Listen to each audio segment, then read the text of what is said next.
Karbala देखिए आप, ऐसा जुल्म किसी के साथ हुआ तारीख में नहीं हुआ।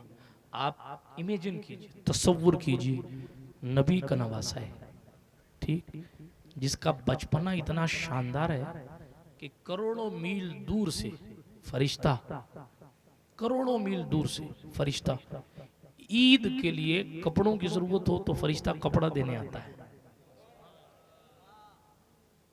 जिसकी शान ये है, जिसका बचपना ही शान का है, कपड़ों की जरूरत हो तो आसमान से, जन्नत से कपड़े आते हैं। दो भाइयों ने तख्ती लिखी, वो कहे मेरी अच्छी, मौला हसन ने कहा मेरी राइटिंग अच्छी, मौला हुसैन ने कहा मेरी राइटिंग अच्छी। हाँ? ये तख्ती लेकर सैयदा फातिमा ज़हरा के पास गए, फैसला कर दो किसकी राइटिंग अच्छी है। सैयदा ने सोचा कि भाई राइटिंग तो किसकी बताऊं किसकी अच्छी है, किसी का दिल टूट गया तो मैं तो संभाल लूंगी, मगर अली नाराज हो गए तो मैं क्या करूं। तो कहा बेटो तुम दोनों की राइटिंग अच्छी, ऐसा करो जाओ फैसला अपने बाबा अली से करा लो। लोग अली हैदर कर्रार के पास, दोनों शहजादे पूछे अब्बा जी मेरी राइटिंग अच्छी है कि भैया की अच्छी है। हजरत मौला अली ने भी सोचा कि यार अभी मैं कह दूं कि इसकी अच्छी तो दूसरे शहजादे का दिल टूट जाएगा, दिल टूटेगा तो कहीं हुजूर नाराज ना हो जाए। तो मौला कायनात ने बड़े बड़े फैसले किए मगर ये वाला नहीं किया। फरमाया जाओ रसूलुल्लाह से पूछो, जाओ अपने नाना से कहो बेटा तुम जानते हो नाना की बात, नाना की बात होती है, जाओ मुख्तार कायनात रसूल रहमत शफी उम्मत अरवाहुना फिदा सल्लल्लाहु अलैहि वसल्लम की खिदमत में जाओ और अपने नाना से कहो नाना जी ये बताइए कि हम दोनों भाइयों में से किसने अच्छा लिखा है। नाना ने भी सोचा कि जब इन दोनों के माँ बाप ने फैसला नहीं किया तो मैं भी क्या करूं। तो कहा ठहरो बेटो, आसमान से जिब्रील आएंगे, आसमान से तुम्हारा फैसला होगा। डिटेल में जाने का वक्त नहीं है, सरसरी तौर पे सुना रहा हूं। फिर जन्नत से सेब लाया गया, सेब दो टुकड़े करके गिराया गया, आधा टुकड़ा सेब का एक तख्ती पर गिरा, आधा टुकड़ा सेब का दूसरी तख्ती पर गिरा। तू अपनी जगह अच्छा है, तू अपनी जगह अच्छा है, एक सीने तक मुशाबे, एक वहां से पांव तक हुस्ने सिब्तैन इनके जामों में है नीमा नूर का, इसीलिए तेरी नस्ले पाक में है बच्चा बच्चा नूर का, तू है आईने नूर तेरा सब घराना। आप अंदाजा कीजिए कितना शानदार बचपन है कि तख्तियों के फैसले भी आसमानों से होते हैं। कपड़ा चाहिए हो तो जन्नत से आता है, खेलने के लिए सामान चाहिए हो तो हिरनियां खुद ले आती हैं अपने बच्चे। किस्सा पढ़ चुके हैं कई बार।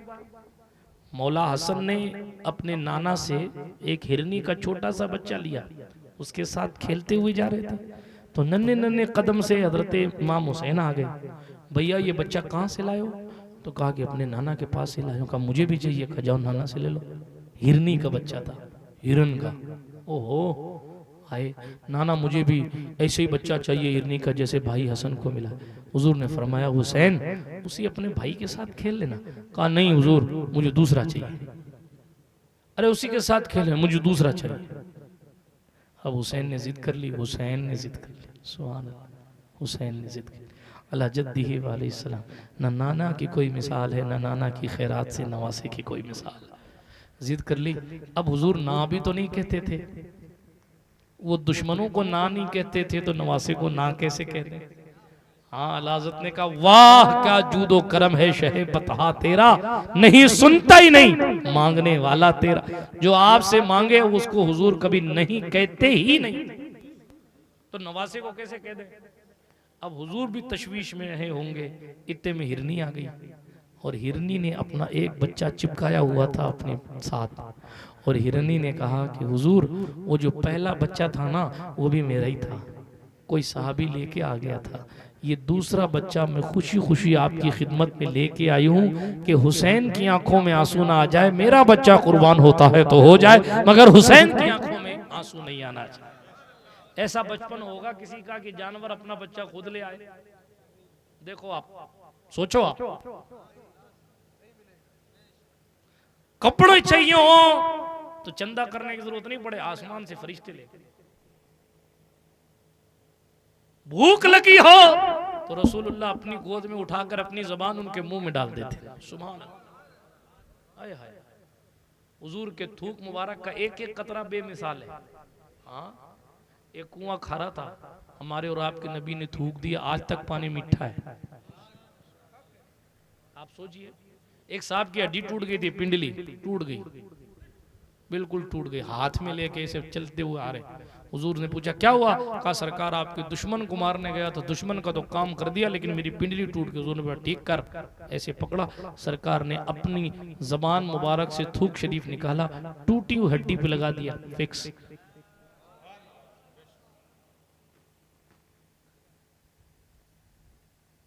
ये हमारे हुजूर के थूक की ताकत है। जब थूक की ताकत इतनी है तो खून की ताकत कितनी होगी? जब थूक की ताकत इतनी है तो खून की ताकत कितनी होगी? थूक की ताकत इतनी है तो खून की ताकत कितनी हो? इसीलिए कहा मिट्टी में मिल गए हैं इरादे यजीद के, लहरा रहा है आज भी परचम हुसैन का। मिट्टी में मिल गए हैं इरादे यजीद के, लहरा रहा है आज भी परचम हुसैन का। तो अर्ज ये कर रहा था, समझाने के लिए कह रहा हूं कि जिसकी अजमत, जिसका बचपना इतना शानदार है, उसकी जवानी तो बात की बात है, इसका बचपना इतना शानदार है, कुश्ती सिखाने के लिए फरिश्ता नीचे उतर आता है। जिसका बचपना इतना शानदार है कि इनके घर के दरवाजे पर वॉचमैन की जरूरत नहीं है, फरिश्तों को भी एंट्री लेने के लिए पहले पूछना पड़ता, आ जाऊं? फरिश्ते हमें और आपको दिखते नहीं, वहां पूछ के एंट्री लेते। आप सोचिए इतना शानदार बचपन। ठीक, अब करबला में आ जाइए। हुसैन 56 साल की उम्र के हैं, अला जद्दी वाली साल। कितनी साल की उम्र है? 56 साल। हुजूर का वो नवासा जिसके लिए कल जन्नत से कपड़े आ गए थे, आज 56 साल का हो गया, मैदान करबला में खड़ा है। उनके सामने 19 साल का सूरज की तरह चमकता हुआ भतीजा है, शहीद हो गया, कट गया। लोगों ने भालों से, तीरों से, नेजों से, तलवारों से मारा। 19 साल का भतीजा होने वाला दामाद, जिनका नाम मौला कासिम इब्ने हसन, उनकी लाश पड़ी है। भाई है अब्बास अलंबरदार, बाजू कट गए उनके, हाथ कट गए, सर कट गया, उनकी लाश पड़ी है। 18 साल का सग्गा बेटा, जिसका चेहरा, जिसकी शक्ल हमारे और आपके नबी की शक्ल मुबारक में मिलती थी, उसका चेहरा जख्मी है। दुश्मनों ने जिस्म को छलनी कर दिया है, कई जगह जिस्म पर वार किया है, और उसकी छलनी लाश 56 साल के बूढ़े बाप के सामने पड़ी है। 6 महीने का मासूम सिफत अली असगर है, उसको जानवर वाला तीर मार के दुश्मनों ने शहीद कर दिया है। जो तीर घोड़े पे चलाया जाता था, वो तीर मारकर 6 महीने का गला इतना सा, उस सूखे हुए गले पर तीर मारकर बाप के हाथों में 6 महीने के बच्चे को शहीद कर दिया है। ऐसी मुसीबत कहीं देखी है आपने? कहीं सुनी है? 3 दिन से भूखे हैं, 3 दिन से प्यासे हैं, 71 लोगों की लाशें सामने पड़े हैं। भाई हैं, भांजे हैं, भतीजे हैं, छोटे छोटे भांजे सरकार ओनो मोहम्मद हजरत सैयदा ज़ैनब कुबरा के बेटे शहीद हुए पड़े हैं। बड़े बड़े लोग वफादार शहीद हो गए। बच्चा सर वालों, इतनी शहादतें करवाने के बाद हुसैन भी शहीद होने लगे ना। आप उलमा से पूछें, जैसे ही सर रखा ना सजदे में, आखिरी सजदे के लिए, तो कहा मेरे अल्लाह, तुझसे कोई शिकवा नहीं है, तेरा हर हाल में शुक्र है। जो कुर्बानियां मैंने दी हैं, बस इसे कबूल फरमा लेना। क्या करबला सुनाऊं मैं आपको, इतना ही काफी। सोचिए, इतना जुल्म सहने के बाद भी अल्लाह का शुक्र है। और आम में थोड़ी सी तकलीफ होती है तो मस्जिद छोड़ के दूसरी तरफ का मुंह मोड़ लो, ये मुसलमानों का काम। इतना जुल्म निगाहों के सामने देखा, इतनी तकलीफ अपने दिल पे ली, आपने भी देखा सुना होगा, किसी का एक जवान बेटा इंतकाल कर जाए तो मां पागल हो जाती है, बाप का दिमाग काम नहीं करता। मगर सब्र का पहाड़ बनकर हुसैन उस टाइम भी उसूल सिखा रहे हैं, दीन बता रहे हैं और कयामत तक के लिए हमें समझा रहे हैं। कभी टेंशन आवे ना दिमाग में, कभी परेशानी दिखे ना, तो पांव उखड़ नहीं जाने चाहिए हुजूर के दीन से, बल्कि मुझे देख लेना, तुम्हारे लिए तो बचपन में जन्नत से कपड़े नहीं आते थे, मेरे लिए तो बचपन में जन्नत से कपड़े आते थे, फिर भी मैंने अल्लाह की बारगाह में कोई शिकवा नहीं किया कि उस टाइम जन्नत के कपड़े और आखिर में कफन तक नहीं। लेकिन मालिक, जब जन्नत से कपड़े आ रहे थे तब भी तेरा ही शुक्र था, और जब कफन नहीं है तब भी तेरा ही। ये दीन, बात समझ आ रही है आपको? ये हमें और आपको कुछ सिखा रहा, कुछ सिखा रहा। इमाम हुसैन पाक सारी चीजें, एक जवान देख रहा था जिसके उर्स की तारीख है, बाज रिवायत के मुताबिक 18 मुहर्रम, बाज के मुताबिक 25 मुहर्रम, बाज ने दूसरे महीनों की तारीख का भी इनकी तारीख शहादत का भी जिक्र किया। एक शहजादा है जिसने करबला अपनी निगाहों के सामने देखा, उनका नाम है अली बिन हुसैन बिन अली। सैयद सज्जाद, इमाम ज़ैनुल आबिदीन, सैयदुल आबिदीन, सैयदुल साजिदीन, ये आपके टाइटल्स, आपके अलकाबात हैं। ठीक है, ये कौन है? इमाम हुसैन के बीच वाले बेटे, 3 बेटे थे इमाम हुसैन के। कितने थे? जोर से बोलिए सुभान अल्लाह। अपने बाबा मौला अली से मौला हुसैन को इतनी मोहब्बत थी कि हजरत इमाम हुसैन ने अपने तीनों बेटों का नाम अली रखा। सुभान। आपके वालिद का नाम भी अली था, इमाम हुसैन के वालिद का नाम भी मौला अली है। आपने अपनी 3 औलाद का नाम अली रखा। बड़े थे जो, उनका नाम अली अकबर हुआ, जो बीच के थे उनका नाम अली असगर, अली औसत हुआ, और जो छोटे थे उनका नाम अली अल असगर हुआ। ठीक है, ये बीच के बेटे हैं जिनका नाम अली बिन हुसैन बिन अली, इमाम ज़ैनुल आबिदीन के नाम से मशहूर है। ठीक है, इन्होंने सारा करबला का मामला जब जब होश में रहे तो अपनी निगाह के सामने देखा। एक करबला के दिन बीमार थे, जिस दिन जंग हो रही थी ना, उस दिन आप बीमार थे, उस दिन आप बीमार थे। इस बीमारी की वजह से वो मैदाने जंग में नहीं गए, या यूं कह लें कि खानदान हुसैनी इन्हीं से चलाना था, और करबला में क्या हुआ वो उम्मत को इन्हीं के जरिए बताना था, इसलिए कुदरत ने इनको बचा के रखा था। उनका नाम इमाम ज़ैनुल आबिदीन है, बड़ी अजमतों के मालिक हैं। आप देखें कि कोई अपने सामने कोई मुसीबत देख लेवे, छोटी मोटी सही, तो वो दुनिया छोड़ के किनारे हो जाता है। नहीं साहब, अब तो जी नहीं चाहता किसी से, अपनी नहीं जमती साहब, रिश्तेदारियां तोड़ दी।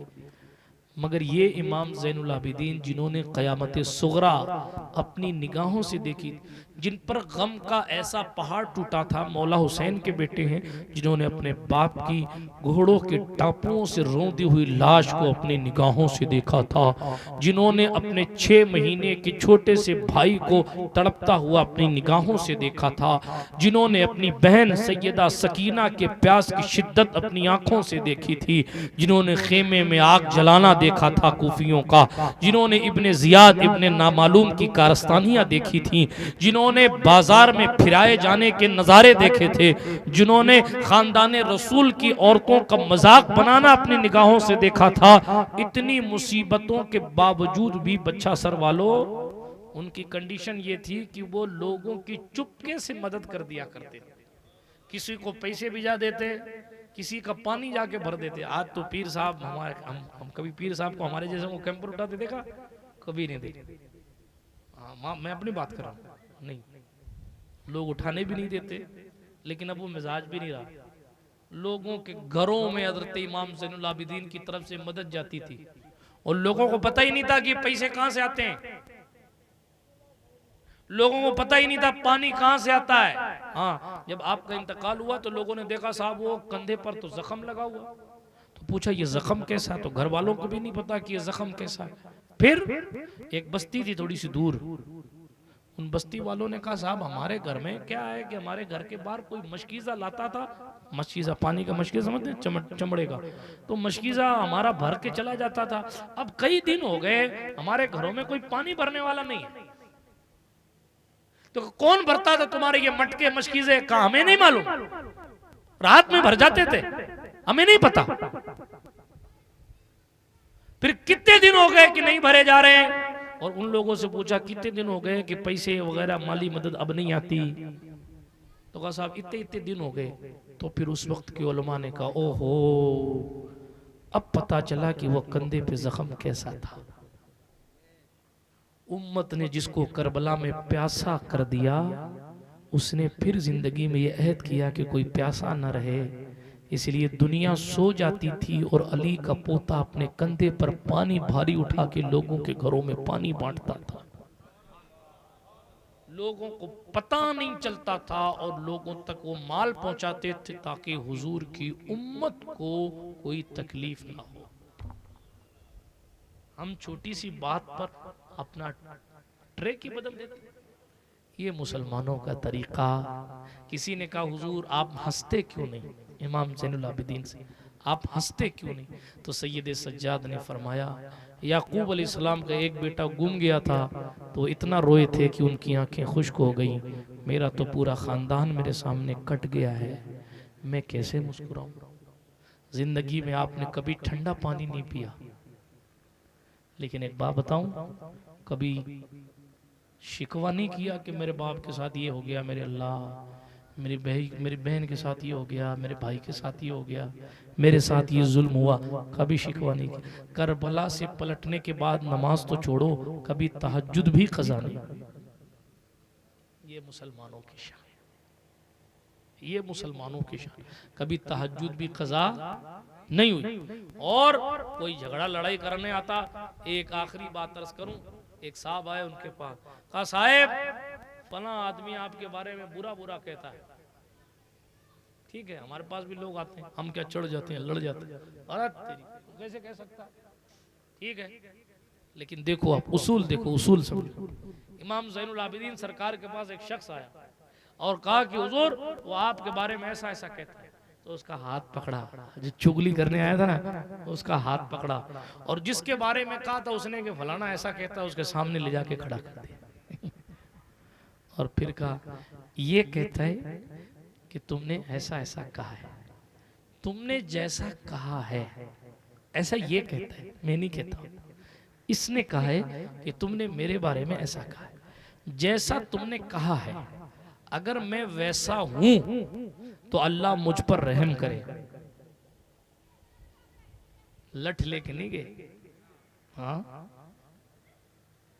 जिस आदमी ने चुगली खाई कि फलाना तुम्हारे बारे में ऐसा कह रहा है, उसको पकड़ के साथ ले गए और सामने ले जाके खड़ा किया, अगर तुमने ऐसा कहा है और मुझ में वो प्रॉब्लम्स है तो अल्लाह मुझ पर रहम करे, और अगर नहीं है तो तूने इल्जाम लगाया है, अल्लाह तुझ पर रहम करे। ये नहीं कि तूने मुझ पे इल्जाम लगा दिया, मैं तुझे इस्लाम से बाहर निकलवा देता हूं। दीन ये है, बात समझ में आ रही है आपको? ये हमारा दीन है। इसलिए हमेशा ख्याल कीजिए, हमारे किसी अमल से, हमारे किसी काम से, हमारी जबान से न मखलूक खुदा को तकलीफ हो, न रसूल खुदा को तकलीफ हो। क्योंकि अल्लाह को, अल्लाह के रसूल को अगर तकलीफ दी तो गोया कि अल्लाह को तकलीफ, और रसूल को तकलीफ होती है अगर कोई रसूल की शरीयत का मजाक बनाता है। रसूल को तकलीफ होती है कलमा पढ़ने वाला किसी दूसरी जगह चला जाता है। रसूल को तकलीफ होती है अगर लोग नमाज नहीं पढ़ते तो। और कुरान कह रहा है बेशक जो लोग अल्लाह और उसके रसूल को तकलीफ देते हैं अल्लाह उन पर दुनिया में भी लानत करता है, आखिरत में भी लानत करता है। अल्लाह पाक हमें और आपको मलून होने से बचाए और हमें और आपको सच्चा पक्का मुसलमान बनाए और हमें और आपको ईमान पर खात्मा नसीब फरमाए। मौला हुसैन का यहाँ भी वफादार रखे, वहाँ भी वफादार रखे। हर साल मौला हुसैन की महफिल सजाने की तौफीक अता फरमाए। रब्बना तक़ब्बल मिन्ना हाज़ल बयान इन्नका अंतस समीउल अलीम। अस्तग़फिरुल्लाह ताला रब्बी मिन कुल्लि ज़ंबि व अतूबु इलैह। खाक मुझ में कमाल रखा है, मुस्तफ़ा ने संभाल रखा है। मेरे ऐबों पे डालकर पर्दा मुझको अच्छों में डाल रखा है। व आखिरु दावाना अनिल हम्दुलिल्लाहि रब्बिल आलमीन। आसमां गर तुझे शब्बीर इशारा करते, दिल ये कहता है ताहश्र बरसता पानी। या अली शेर खुदा, आपके बेटे शब्बीर हुक्म दे देते तो सूरज भी उगलता पानी। हुक्म दे देते तो सूरज भी उगलता पानी। एड़ियां अपनी जमी पर जो रगड़ते असगर, करबला तेरे संभाले न संभलता पानी। अस्सलामु अलैकुम व रहमतुल्लाहि